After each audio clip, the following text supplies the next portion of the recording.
જો તમને આ રેસીપી પસંદ આવી તો લાઈક કરજો, શેર કરજો અને સબસ્ક્રાઇબ કરજો. જય શ્રી કૃષ્ણ. હું સગુણાબેન આહિર સુરતથી આપ સૌનું મારા કિચનમાં સ્વાગત છે. આજે હું શેર કરીશ એક નવી ટ્રીક સાથે પાસ્તા રાઈસની રેસીપી. અને તમને જો મારી રેસીપીઓ સારી લાગે તો મારી ચેનલને લાઈક, શેર અને સબસ્ક્રાઇબ ચોક્કસથી કરી દેજો, જેથી કરીને આવનારી દરેક રેસીપી તમને સૌથી પહેલાં જોવા મળે. તો ચાલો પાસ્તા રાઈસ બનાવવાની શરૂઆત કરીએ. આપણે ચટાકેદાર પાસ્તા રાઈસ બનાવવાના છે, તો તેના માટે મેં અહીં બાફેલા ભાત લીધેલા છે. ભાત તમે ગમે તે લઈ શકો છો. 200 ગ્રામ પાસ્તા લીધેલા છે. પાસ્તા પણ તમે ગમે તે લઈ શકો. પાસ્તા રાઈસને ચટપટા બનાવવા માટે મેગી મસાલો લીધેલો છે, 1 પેકેટ. પાસ્તા રાઈસમાં નાખવા માટે 2 કાંદા સમારીને રાખેલા છે, કેપ્સિકમ મરચું સમારીને રાખેલું છે, 1 ગાજર સુધારીને રાખેલું છે અને 2 ટમેટા સુધારીને રાખેલા છે અને થોડાક લીલા વટાણા લીધેલા છે. વઘાર કરવા માટે તેલ લીધેલું છે. સૌ પ્રથમ તો પહેલાં આપણે જે પાસ્તા લીધેલા છે તેને બાફી લેશું. તેના માટે મેં ગેસ ઉપર પાણી ગરમ કરવા પહેલેથી જ મૂકી દીધું છે. તેમાં જે પાસ્તા લીધેલા છે તે નાખી દેશું, જેથી કરીને સરસ રીતે બફાઈ જાય.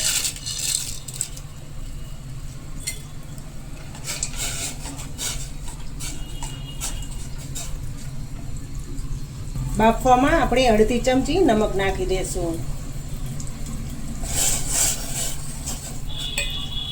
એક ગેસ ઉપર પાસ્તા બફાય ત્યાં સુધીમાં આપણે મસાલા વઘારી લેશું. મસાલાનો વઘાર કરવા માટે મેં અહીં જાડા તળિયાવાળી કઢાઈ લીધેલી છે. તેમાં પાસ્તા બનાવશું. કઢાઈ ગરમ થઈ જાય પછી તેમાં 2 થી 3 પાવરા જેટલું તેલ નાખીશું.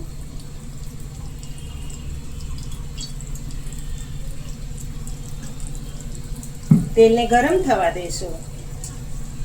તેલ એક ગ્લાસ ગરમ થઈ ગયું છે તો તેમાં અડધી ચમચી ઝીણી રાઈ નાખીશું.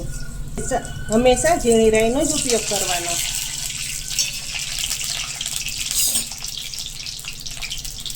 રાઈને સરસ રીતે તતડવા દેશું.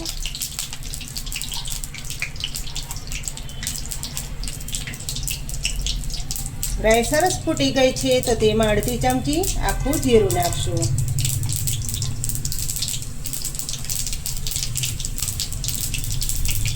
ગેસ ધીમો કરી દેશું. 1 ચમચીની ચોથા ભાગની હિંગ નાખશું. તેમાં કાંદા નાખી દેશું.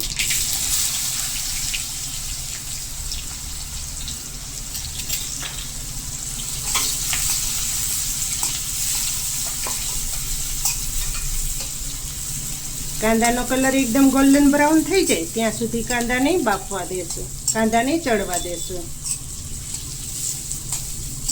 જેથી કરીને પાસ્તા રાઈસમાં કાચો સ્વાદ ઓછો આવે. તમે જોઈ શકો છો કે કાંદાનો કલર એકદમ ગોલ્ડન બ્રાઉન થઈ ગયો છે. આ રીતની ડુંગળી થવા દેવાની. તેમાં કેપ્સિકમ મરચું નાખી દેશું.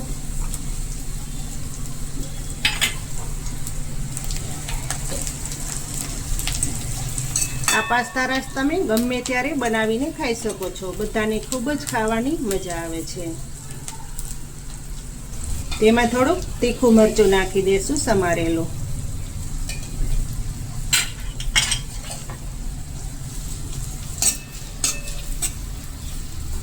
વટાણા નાખી દેશું.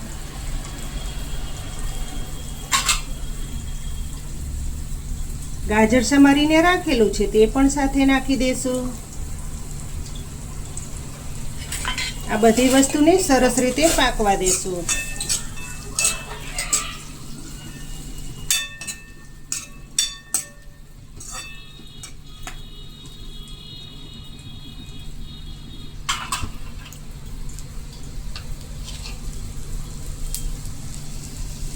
આ મસાલામાં અડધી ચમચી નમક નાખી દેશું. મસાલાના ભાગનું જ નમક નાખવાનું છે, બાકી પાસ્તામાં તો પહેલેથી જ નાખેલું છે. અડધી ચમચી હળદર નાખી દેશું.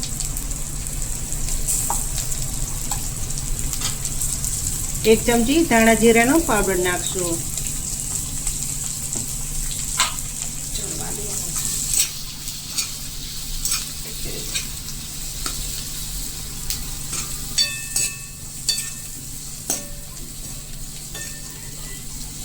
ગાજર અને વટાણા સોફ્ટ થઈ જાય ત્યાં સુધી પાકવા દેશું.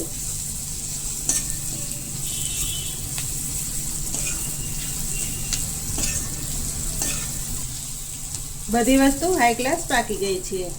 આ રીતનો વટાણા દબાવીને જોઈ લેવાનો, એકદમ સોફ્ટ થઈ ગયો છે. હવે તેમાં જે ટમેટા કટ કરીને રાખેલા છે તે નાખી દેશું.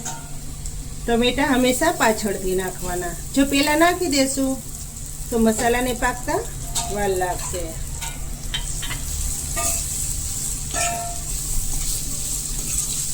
જોઈ શકો છો ને મસાલો કેટલો સરસ તૈયાર થયો છે. તો પાસ્તા તો કેવા તૈયાર થશે.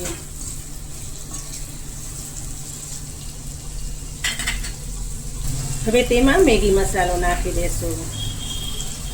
આ મસાલો તમને ગમે ત્યાં કરિયાણાની દુકાને મળી જાય છે.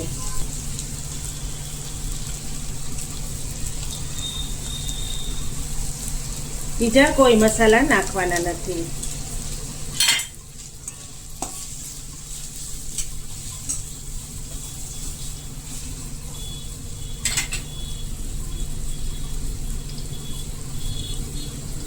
એક ચમચી લાલ મરચું નાખી દેશું.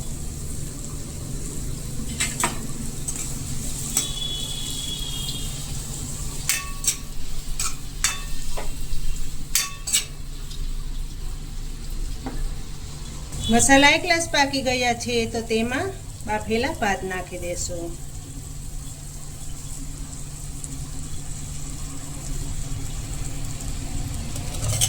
હવે બધું બરાબર મિક્સિંગ કરી લેશું.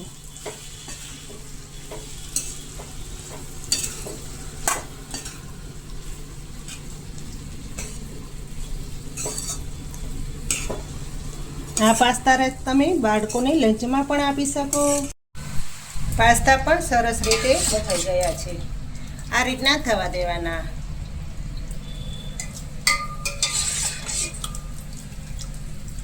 આ રીતનું હલાવીને જારો બધું પાણી કાઢી લેવાનું.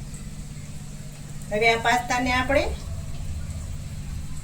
મસાલામાં નાખી દેશું.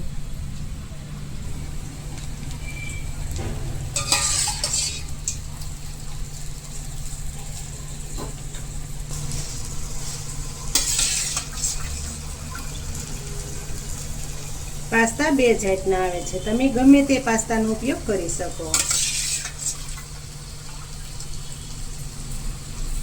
હવે બધું બરાબર મિક્સિંગ કરી લેશું.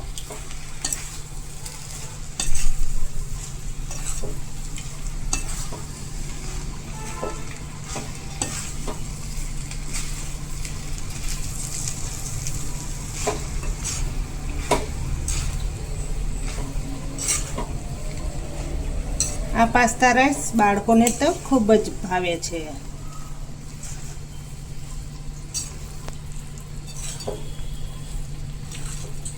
આ પાસ્તા રાઈસ નાના મોટા હર કોઈના પ્રિય છે.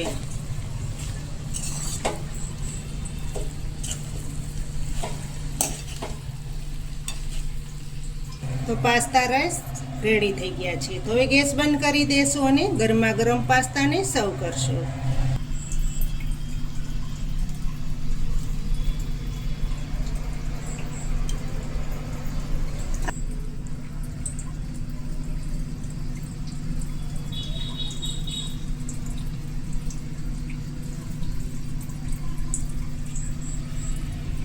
તો તૈયાર થઈ ગયા છે એક નવી ટ્રીક સાથે પાસ્તા રાઈસ. તમને જો આ પાસ્તા રાઈસની રેસીપી સારી લાગે તો મારી ચેનલને લાઈક કરજો, શેર કરજો અને ભૂલ્યા વગર સબસ્ક્રાઈબ કરજો. કમેન્ટ કરીને કહેજો કે તમને આ પાસ્તા રાઈસની રેસીપી કેવી લાગી અને તમે ચોક્કસથી બનાવીને દેજો. ખૂબ જ બધાને ખાવાની મજા આવશે. માગીને ખાશે. તો ફરી મળીશું એક નવી રેસીપી સાથે. ત્યાં સુધી જય શ્રી કૃષ્ણ, જય માતાજી.